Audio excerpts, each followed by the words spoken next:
South ఇండియాలోని అతి తక్కువ ధరలకి రత్నాలను అందించే ఏకైక సంస్థ 6JVR. నమస్తే, నేను Keshav. Welcome to Suman TV. Andhra Pradesh ముఖ్యమంత్రి ఆయన బృందం దావోస్ పర్యటనలో జోరుగా సమావేశాలు జరుపుతున్నారు. రోజుకి కనీసం 5 నుంచి 6 కాన్ఫరెన్స్లు అటెండ్ అవుతున్నటువంటి పరిస్థితి. ఇప్పుడు రాష్ట్రానికి పెట్టుబడుల విషయంలో ఎటువంటి హామీలు వచ్చాయి, అలానే రాష్ట్రాన్ని షోకేస్ చేసేటువంటి క్రమంలో ఇండస్ట్రియలిస్టులకి ఎటువంటి వాగ్దానాలు ఇస్తున్నారు, ఒకసారి విశ్లేషించేటువంటి ప్రయత్నం చేద్దాం. మనతో పాటు అనలిస్ట్ సుబ్రహ్మణ్యం గారు. నమస్కారం. నమస్కారం సార్. దావోస్ టూర్లో రెండో రోజు చాలా పెద్ద ముఖ్యంగా గ్రీన్ ఎనర్జీ రిలేటెడ్ సమ్మిట్స్ ఇవాళంతా కూడా జరిగినాయి. So smarter tomorrow, sustainable tomorrow అని నినాదాలు ఇస్తున్నారు. కాబట్టి ఏపీ ప్రొజెక్షన్ ఏ విధంగా ఉంది? చంద్రబాబు నాయుడు గారు సార్ ఫస్ట్ అక్కడ జరిగిన ఇండియన్ ఇండస్ట్రీస్ ఫోరంలో ఆయన చెప్పినట్టు ఆయన ప్లాన్స్ ప్రజెంట్ చేస్తున్నాడు. దాని ద్వారా ఇన్వెస్ట్మెంట్స్ అట్రాక్ట్ చేయాలన్నది ప్లాన్. ఆయన చెప్పిన ఫస్ట్ పాయింట్ ఏంటంటే 9,50,000 కోట్లు ఇన్వెస్ట్మెంట్తో ఆంధ్రప్రదేశ్ని ప్రపంచంలోనే గ్రీన్ ఎనర్జీ హబ్గా చేయాలన్నది నా ప్లాన్ అని చెప్పేసి, దాంట్లో 2030కి 500 మెగావాట్లు రెన్యూబుల్ ఎనర్జీ, 500 మిలియన్లు మెట్రిక్ టన్లు గ్రీన్ ఎనర్జీ ప్రొడ్యూస్ చేస్తే 9,50,000 కోట్ల పెట్టుబడితో 2030కి అప్పుడేమవుతుందంటే నేషనల్ టార్గెట్లో, మన ఇండియా నేషనల్ టార్గెట్లో 30% వచ్చేసి ఆంధ్రప్రదేశ్ కంట్రిబ్యూట్ చేస్తుంది. ఇది నా ప్లాన్ అని చెప్పేసి దాన్ని ప్రజెంట్ చేయడం జరిగింది. దానితో పాటు ఆయన ఏం చెప్పినాడంటే ఆంధ్రప్రదేశ్ ఏ విధంగా దీనికి ఉపయోగపడుతుందని చెప్తూ, కాకినాడ పోర్టు మాకు ఉండడం వల్ల ఇలా తయారు చేసినటువంటి ఎనర్జీస్ని వేరే దేశాలకు ఎగుమతి చేయడానికి చాలా ఉపయోగపడుతుందని కూడా చెప్పడం జరిగింది. సో దాంట్లో చెప్తూ ఆయన తీసుకున్న ఇనిషియేటివ్స్ గురించి కూడా మాట్లాడడం జరిగింది. ఆయన తీసుకున్న ఇనిషియేటివ్స్ ఏంటి అని అంటే, ఒకటి వచ్చేసి రూఫ్ టాప్ సోలార్ ఎనర్జీ, దాన్ని ప్రమోట్ చేయడం, తర్వాత ఎలక్ట్రిక్ వెహికల్స్ని ప్రమోట్ చేయడం, తర్వాత డ్రోన్స్ యూజ్ చేసి వ్యవసాయంలో తీసుకొచ్చే విప్లవాత్మక మార్పుల గురించి ప్రజెంట్ చేయడం, తర్వాత మనకున్న శక్తి ఏంటంటే న్యాచురల్గా వ్యవసాయం చేయడం, తర్వాత ఈ ప్రకృతి వ్యవసాయం అంటే కదా సార్, ఇవన్నీ మనకున్న ఎనర్జీస్. సో ఈ ఏరియాలో అంతా మేము వి బికమ్ ఎక్స్పర్ట్స్. తద్వారా ఏం చేస్తామంటే ప్రపంచాన్ని మొత్తానికి మేము ఎంతో సప్లై చేసేదానికి ఉపయోగపడుతుందని చెప్పేసి దాని గురించి మాట్లాడడం జరిగింది. దానితో పాటు ఒక 15 కంపెనీలు 1-to-1 డిస్కషన్ జరిగింది. Welspun, LG chemicals, Carlsberg, Tata powers, Tata group, తర్వాత వాల్మార్ట్, సిస్కో, కాగ్నిజెంట్, ఈ కంపెనీల సీఈఓలతో అందరితో కూర్చొని మాట్లాడడం కూడా జరిగింది. దానితో పాటు ప్రత్యేకించి మాస్టర్ కార్డ్, రాజమన్నారు గారితో కూర్చొని మాస్టర్ కార్డుకి సంబంధించి ఆల్రెడీ వాళ్ళకి బాంబే, పూణే, తర్వాత వదోదర, తర్వాత హర్యానా, ఈ 4 ప్లేసెస్లో వాళ్ళకి కార్యకలాపాలు నడుస్తున్నాయి. వాళ్ళ ఆఫీస్ ఉంది. ప్రత్యేకించి పూణేలో వచ్చేసి 6,000 మంది టెక్నీషియన్స్ పనిచేస్తున్నారు. దానికి లోకేష్ గారు ఏమడిగినారంటే, మా ఆంధ్రప్రదేశ్లో మీరు పెట్టినారంటే సదర్న్ స్టేట్స్ కార్డ్ అంటే ఈ క్రెడిట్ కార్డులు వీటన్నిటికి సంబంధించి సేఫ్గా అమౌంట్ ట్రాన్స్ఫర్ చేసేదానికి. దాంట్లో ఆయన మన్నార్ గారు ఏం చెప్పినారంటే, మామూలుగా సాంప్రదాయ పద్ధతిలో 1 టైం పాస్వర్డ్తో చేసే దాని నుంచి బయోమెట్రిక్ విధానంలో మార్చేదానికి మేము పనిచేస్తున్నాము. అంటే అది safe way of transferring the money, దాంట్లో మనం పనిచేస్తున్నామని చెప్పేసి చెప్పడం జరిగింది. దాంట్లో లోకేష్ గారు ఏమడినారంటే, మీరు ఆంధ్రప్రదేశ్లో డెవలప్మెంట్ సెంటర్ పెట్టండి, మా కుర్రాల్ని డెవలప్ చేయండి, తద్వారా ఏమవుతుందంటే సదర్న్ స్టేట్స్ మొత్తానికి మీ సర్వీసెస్ బాగా డీప్ వెళ్ళేదానికి ఉపయోగపడుతుంది. దానికి సంబంధించి ఎలాంటి సపోర్ట్ పాలసీస్ పరంగా కానీ, స్పీడ్ ఆఫ్ డూయింగ్ బిజినెస్ పరంగా కానీ గవర్నమెంట్ నుంచి మేము చేయాల్సింది మేము చేస్తామని చెప్పేసి లోకేష్ గారు చెప్పడం జరిగింది.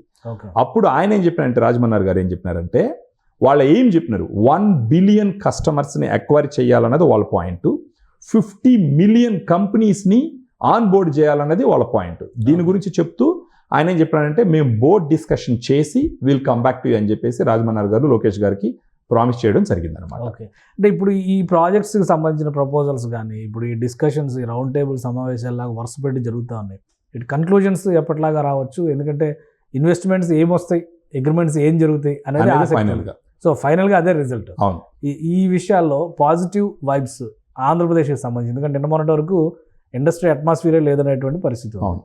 సో ఇప్పుడు దాని నుంచి బయటపడింది అని అనుకోవచ్చా సార్? మనం ఒక రెఫరెన్స్ తీసుకోవాలి సార్. ఇప్పుడు మీరు చూసినారంటే గత 7 నెలల్లో ఇంచుమించు 4 నుంచి 5 లక్షల కోట్ల పెట్టుబడులు చంద్రబాబు గారి టీం తీసుకొచ్చింది అని అంటే వాళ్ళకున్న అగ్రెషన్ అదే చెప్తుంది.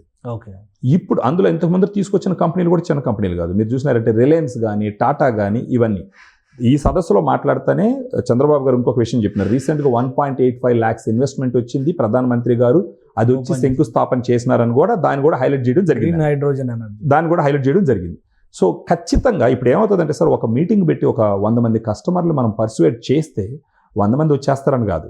ఆ 100 మందిలో మనకున్న రిసోర్సెస్, మనం చేసే సపోర్ట్ను బట్టి కనీసం ఒక 10-20 మంది సక్సెస్ అయినా కూడా that's going to be great achievement for the state development. Davos వెళ్తానికి చాలా ఖర్చు పెట్టేస్తారు, ₹1 ఇన్వెస్ట్మెంట్ రావట్లేదు, అప్పుడే సోషల్ మీడియాలో హడావుడి నడుస్తూ ఉంది కదా సార్. విమర్శించే వాళ్ళకి మనం నోరు తెరిస్తే విమర్శిస్తారు సార్. అది at the end of the day వాళ్ళు దాన్ని కంప్లీట్ చేసుకొని వచ్చిన తర్వాత ఎంత మెటీరియలైజ్ అయిందనేది చూడాలి. ఇప్పుడు స్పెషల్ ఫ్లైట్లు పెట్టుకొని ఓన్ విజిట్లకి ఎరట్లేదు కదా సార్.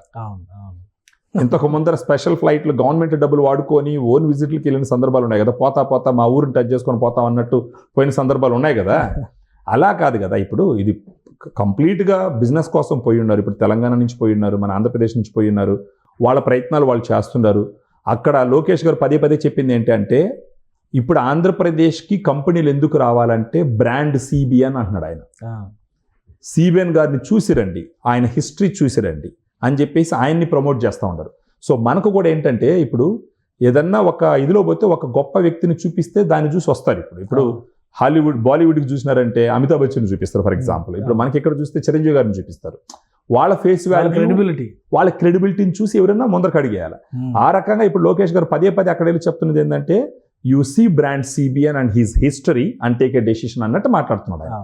సో ఈ ప్రాసెస్లో సిబిఎన్ గారు కూడా చాలా స్ట్రాంగ్గా పర్సువేట్ చేస్తున్నారు, ఆయన ప్రజెంట్ చేస్తున్నారు. సో మనకు ఖచ్చితంగా హోప్స్ పెట్టుకోవచ్చు. ఎందుకంటే చంద్రబాబు నాయుడు గారు మైక్రోసాఫ్ట్ లాంటి ఆయన దాన్ని కూడా ఒకసారి హైలైట్ చేయడం జరిగింది. ఆయన నేను ఒకసారి 5 నిమిషాలు టైం ఇవ్వమంటే పొలిటీషియన్స్ కలవాల్సిన అవసరం నాకు లేదు, ఇంట్రెస్ట్ నాకు లేదు అన్నప్పుడు అప్పుడు వచ్చేసి కాక్టైల్ పార్టీ ఉంది, దానికి రండి అని పిలిచినారు. కాక్టైల్ పార్టీ కాక్టైల్ పార్టీకి నేను పోయినట్టు మరుసటి రోజు పేపర్లో నేను వస్తాను, పోయి కూర్చొని ఏదో తాగుతున్నాడు అంటారని చెప్పేసి అడిగితే ఆయనకి వచ్చేసి బిల్ గేట్స్ నాకు పని లేదు రాజకీయ నాయకులతో అంటే, ఈ నుండి నాకు పని ఉండదు ఆయనతో అని చెప్పేసి పోయి అప్పుడు మైక్రోసాఫ్ట్ ఆయన ఒక పాయింట్ చెప్పినాడు సార్. ఏంటంటే, నేను మైక్రోసాఫ్ట్ వెనకాల ఎందుకు పడ్డాననే రీజన్ చెప్పినాడు.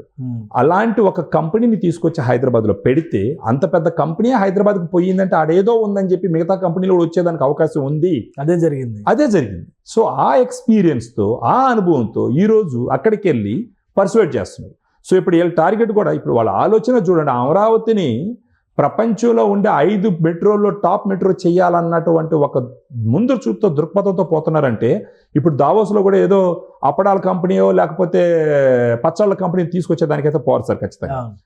ఆల్రెడీ మనకి 7 monthsలో కూడా ప్రూవ్ అయ్యింది. బీపీసీఎల్ లాంటి ఒక ప్రభుత్వ సంస్థ, రిలయన్స్, టాటా గ్రూప్ ఎన్నో వచ్చినాయి మనకు యాక్చువల్గా రీసెంట్గా. సో ఇవన్నీ వచ్చినాయి, ఎన్టీపీసీ లాంటివన్నీ. సో ఇలాంటి ఆల్రెడీ ఈ టైంలో కూడా ప్రూవ్ చేసినారు. 7 monthsలో ఈ టెన్యూర్లో కూడా ఆల్రెడీ ప్రూవ్ చేసినారు. సో ఇలాంటి ఒక టీం అక్కడికి పోయింది అంటే ఆషామాషిగా పోయినారని నేను అనుకోవట్లేదు. ఈ కంప్లీట్గా ఈ విజిట్ పూర్తయిన తర్వాత మనకు అర్థం అవుతుంది సార్ ఏందేందనేది.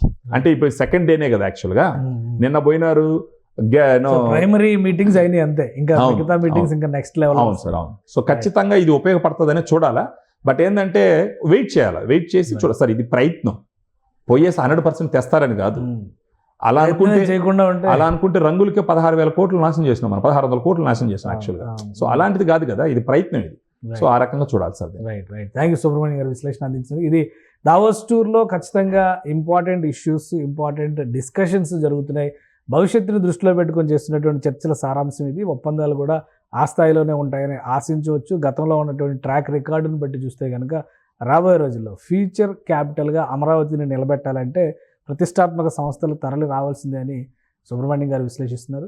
ఖచ్చితంగా దావోస్ టూర్ సక్సెస్ అవుతుందని ఆయన ఆకాంక్షిస్తున్నారు. ఇది special discussion. Keep watching. Suman టీవీలో మీ పర్సనల్ అండ్ బిజినెస్ ప్రమోషన్స్ కోసం కింది నెంబర్కి కాంటాక్ట్ చేయండి.